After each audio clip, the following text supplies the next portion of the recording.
This episode is brought to you by Kia's first 3-row all-electric SUV, the Kia EV9, with available all-wheel drive and seating for up to 7 adults, with a 0 to 60 speed that thrills you 1 minute, and available reclining lounge seats that unwind you the next. Visit kia.com/EV9 to learn more. Ask your Kia dealer for availability. No system, no matter how advanced, can compensate for all driver error and or driving conditions. Always drive safely. Welcome to the Human Capital Innovations Podcast, your go-to source for personal, professional, and organizational growth and development. We hope you tune in often for all things people management, organizational development and change, organizational leadership, and social impact related. Maximize your personal and organizational potential with Human Capital Innovations Podcast.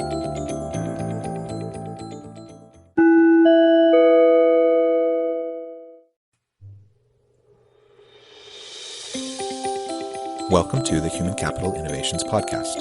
In this HCI podcast episode, I talk with Caroline Ceniza-Levine about effective performance management practices in organizations.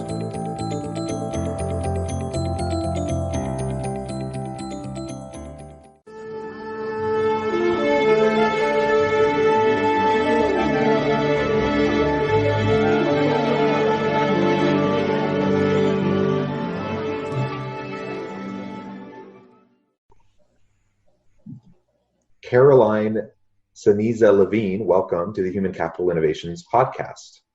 Thanks for having me. I am so excited to have the chance to talk with you.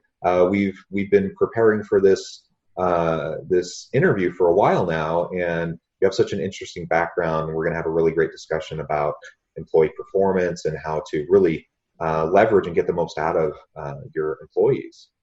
As we get started, I want to share with the listeners your bio and give you a chance to do an introduction. Caroline is the co-founder of Six Figure Start and provides career coaching, leadership training, and HR consulting. Caroline is a senior contributor for Forbes Leadership, adjunct at Columbia University, and frequent media guest, including appearances on CBS, CNN, CNBC, and Fox Business. Her work with companies include talent management, diversity programs, and leadership training, particularly for high potential managers stepping into a bigger role or leading for the first time. Prior to starting her company in 2008, Caroline spent 15 years in strategy consulting, retrained executive search, and corporate HR. A really great background and very similar in many ways to my background and my interests. So I think we'll have a really great discussion today. Anything you would like to add to your bio? No, I think being a recruiter for a long time before moving into coaching and training, I've seen just thousands of career paths and thousands of employees. And so that's the lens basically that I bring to the coaching and training. Awesome. Well, so really the main topic for today is performance management. And how do we do it effectively?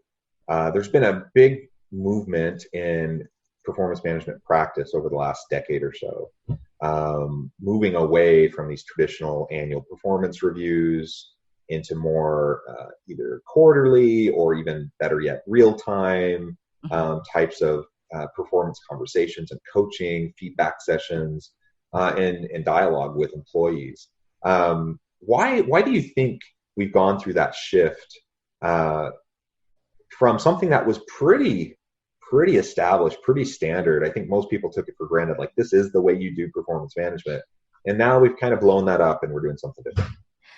Yeah, I think a lot of it is based around how we communicate these days. There's an immediacy about communication. And so if you think about the workforce and the millennials and Gen Z, and these are digital natives, they don't know anything but the immediacy of communication. And so the idea of waiting a year for feedback seems a little ridiculous. And so that definitely has moved into the culture. And I think there's more of an awareness now with companies that their employees are part of their assets and that are people that they have to take care of, and they have to brand an experience for their employees. And so they can't rely on this is how things were done. They do have to respond to what's expected. And again, millennials, Gen Z, they really, really appreciate feedback. And frankly, Gen X and the boomers do as well. So it's not like people don't want to get feedback. And business moves too quickly to find out a year from now that, oh, you should be focusing on something else. But you could have, gotten that news, of course, in real time, or certainly at least quarterly. Yeah, exactly. I mean, there's so many problems with the kind of traditional annual review process. If the only time you're getting meaningful feedback on your performance is once a year, oh my goodness, there's all sorts of biases that can enter into that process. But there's recency effect, and there's just like you forget stuff. And I mean, how relevant really is feedback a year from when I actually did something? It doesn't have any impact. It doesn't help me improve. It doesn't serve any real purpose other than checking some boxes, for HR and saying we have some documentation. And I think that's really what organizations started to realize. They finally were willing to take a step back and say, is this really doing what we thought it should be doing? And the reality is most people hate annual reviews, and managers hate it, employees hate it. It's a tedious process. It's not beneficial. And there's lots of studies that actually show that if that's all you do, it actually can have negative impacts on performance. And so companies started to blow up the process. Really, some tech companies, I think, were the first ones to start doing that and to adopt this more real-time approach. And you mentioned digital natives. I think that definitely drives part of it. And it's interesting to have this discussion with people about millennials and Gen Z, students or workers. And some people frame it as, well, they're entitled. They need to be coddled. They need their hands held constantly. And there might be some truth to some of that. But I suppose part of that's just youth. I think we all kind of go through that when we're younger, and then we kind of grow out of that as we get older and we mature. But part of it is just, I also think that workers today have a higher expectation for their workplace than previous generations may have had, because we know what good management practice and what good leadership practice is. There's been decades now of research on how to run successful organizations, what good leadership looks like. And employees know if they're being micromanaged, they know that that's stupid. And that's like the worst possible way to lead and manage people. And they have higher expectations. They want to grow. They want to have meaningful work. They want to contribute. And, I think part of it's just Gen Z, or millennials and Gen Zs just holding their leaders accountable. And I think for better or worse, we recognize, what is effective in terms of communication. And then also we spend a lot of time at work. And the notion of working somewhere and not having a relationship that's based on frequent and candid communication, I think that's anathema to a lot of people. And again, we're spending so much time at work. We are tethered to our work because we're tethered to our devices. And so why not have more of a free-flowing, ongoing conversation? Absolutely. So what do you see as the best model, or perhaps elements of an effective model for the modern performance management? Yeah, so actually when I take my managers through it, and keep in mind when I say ongoing feedback, I'm not suggesting that they take an exhaustive annual review and do that same process after every single project or even quarterly, because that's unrealistic, right? There's always a trade-off between thoroughness and immediacy. So we have to be realistic about how much time we're going to have for feedback. And so I actually tell my managers to use two criteria, to think of just these two criteria as they look at their team. And one of them is effectiveness. So are they able to do the job? And so that's skills, that's expertise, so are they competent? And the second is engagement. Do they want to do the job? And so if you take just these two criteria, and you can imagine these aren't binary. So someone's not effective, ineffective. I mean, there are gradations of of effectiveness. So you can think of that as the x-axis. And then if you think of even willingness or engagement, that's also, there are gradations of that. So that's the y-axis. So you can plot your team basically in 4 quadrants. You have people who are both effective and engaged. Fantastic. They are the high performers. They're your star people. Then you have some people who are effective, they're really good, but they have an attitude problem. We've all worked with these folks, right? So they're not engaged. They're a problem. So they're your toxic star, if you will. They're good, but they're not that good, right? And then you have someone who really means well, and they want to do a good job. They volunteer for stuff. They're willing to help out. Not so good at the job. And so that's another problem. They're the earnest underperformers, what I call them. And then, of course, there are people who aren't good at their job, don't want to do the job. This is definitely a performance improvement situation. You need to put them on a plan, and you have to manage them very closely. And so just by thinking of people in those broad strokes, you have a sense as a manager of what you need to do, because someone who's in that high performance area where they're both effective and engaged, the question is, how do you keep them there? How do you keep them challenged? How do you keep them from burning out? Similarly, a toxic star, it's how do you enroll them back into a positive attitude, a positive vision of what they want for their work? Maybe that's impossible, and they ultimately there's too much of a cost to keeping them, but you might be able to, because you're focused on the engagement and the motivation issue, and you trust them on everything else. You might be able to really get them back reinvigorated into their work. And then for the earnest underperformer, train them on the job. Maybe they're new. Maybe they just need some extra help on a specific skill. The fact that they're so interested and engaged is a good sign. And we're really talking about, a skill that they need to learn, or maybe they'd be terrific at the company and they just need to be in another role. So it's a way of being more flexible with your staffing and with your talent management. So it's not about, are you a star or not? That makes no sense, right? We all have different areas that we need to work on.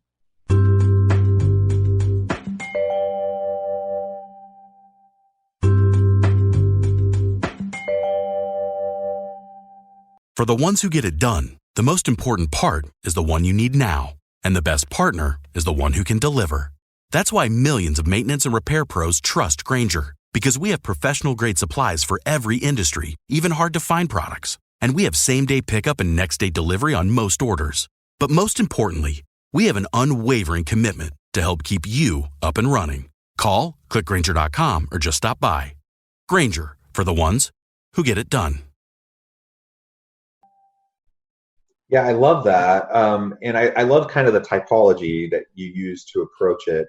Now, obviously, people are more complex, right? And you'll have some aspects of your performance, some aspects of your job where you might fall into different buckets. Exactly. Right. And it's a spectrum. It's not a binary. And you mentioned that. So, with that as a caveat, it is a useful tool to think through performance with that kind of a typology, because it can help us understand the very different approaches that we would need to take in working with employees to help them maximize their potential and maximize their performance. So there are a couple things you said that I want to explore a little bit more. You talked about the toxic star. I've definitely seen many of those in my time. But there's also the star that starts to, for whatever reason, they start to underperform. So that they go from being an A+ player to now that they've just dipped. And there can be a huge range of reasons why that would occur, right? So what's your advice for leaders as they're trying to either deal with a toxic star or try to deal with a star who has fallen? Well, you alluded to it. You got it right away when I was talking about this matrix and saying, well, people are people and they fall, in different areas, and we can't just put one person in one box. And that's so true. If you think about even your highest performer, they're in that box because of their circumstances right now, because of the project or the responsibilities that you've given them. If you change something, then they might fall out of that box. And so what happens many times is that, they're a fantastic team member. Let's give them more.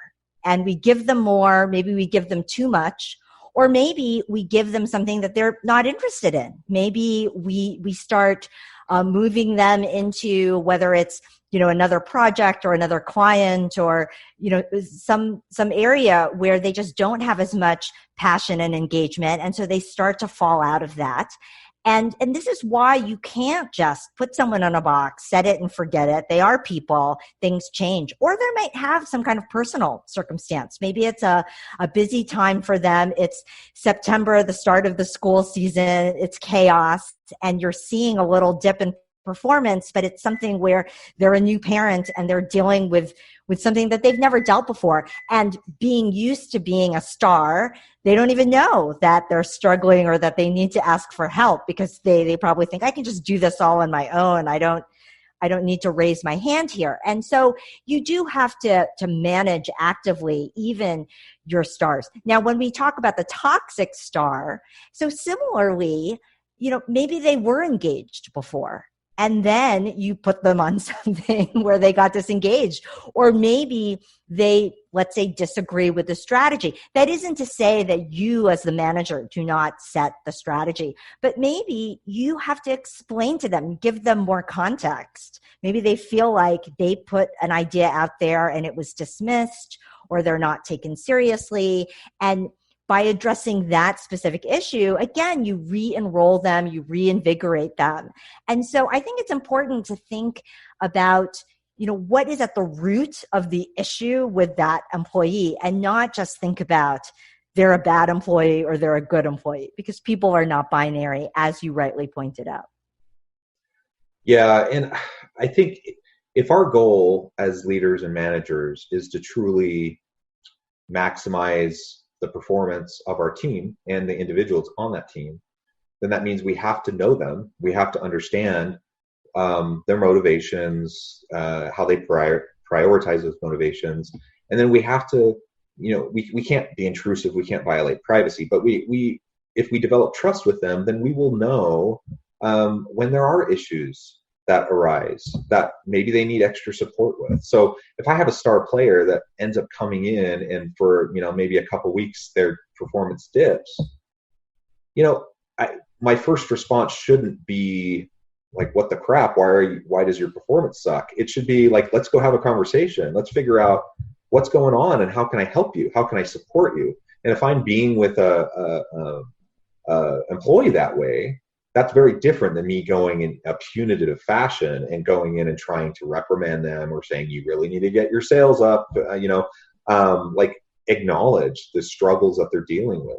Maybe they had a death in the family. Maybe, we're in the middle of a pandemic. I don't know about you, if you have any children at home. I have 6 children at home. And so for overnight, you're working from home, your kids are all doing school from home.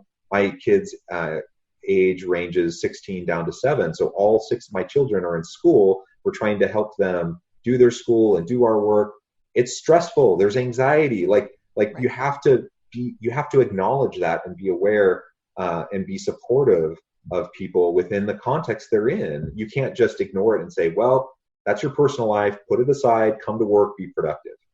You can say that, but it's not going to work.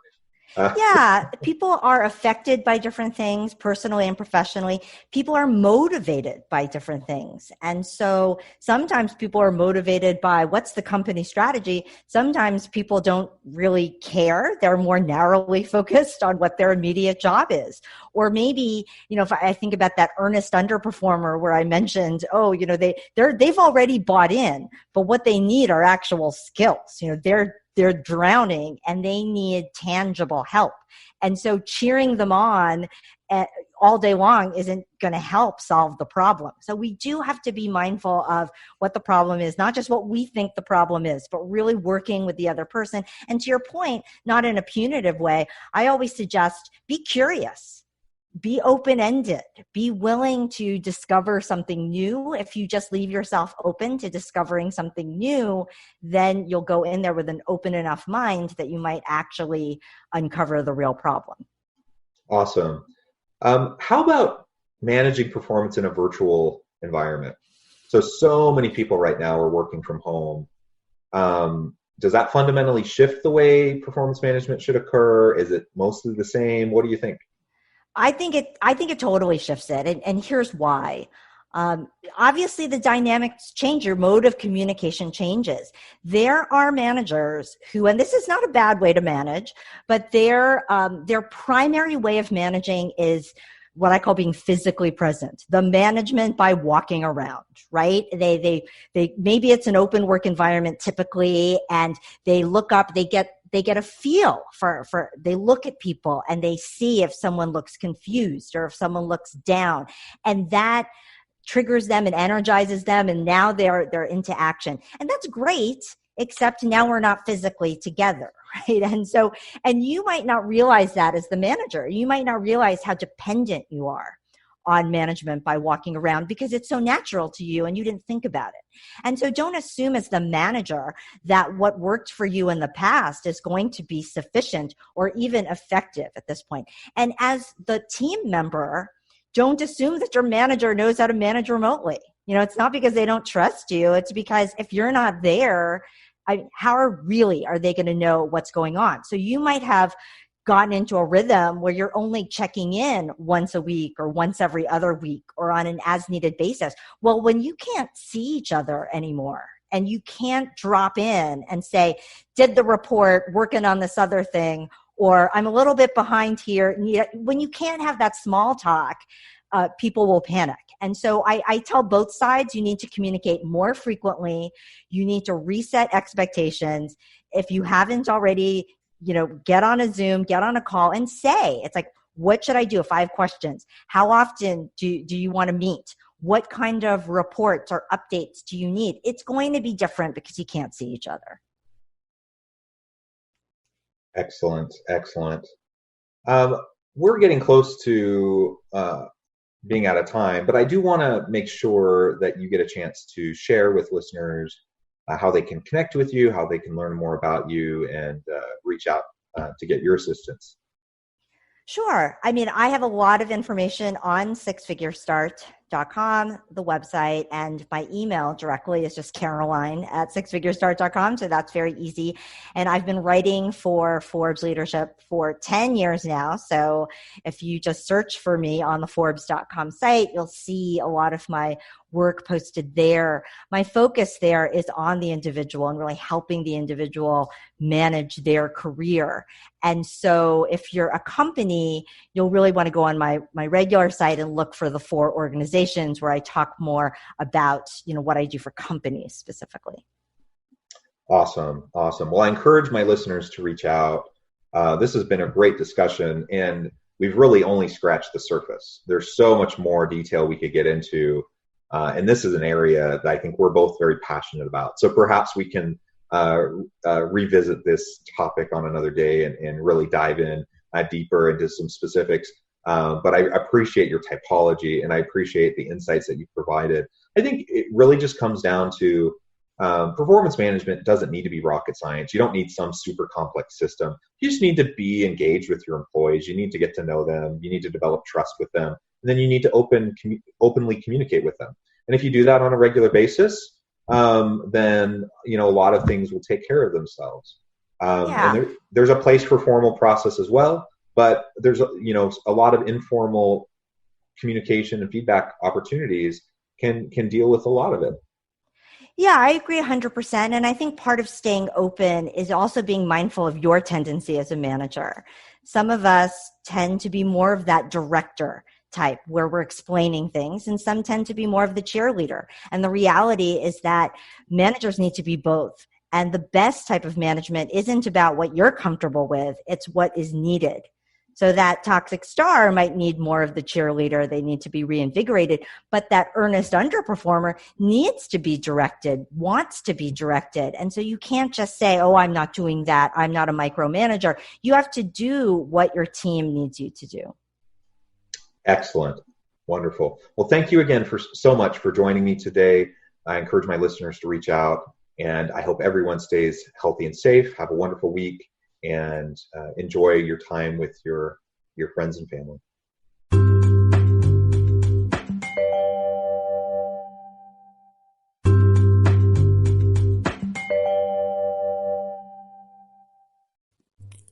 Thanks again for joining us for this episode of the Human Capital Innovations Podcast. I hope you stay healthy and safe and that you have a great week.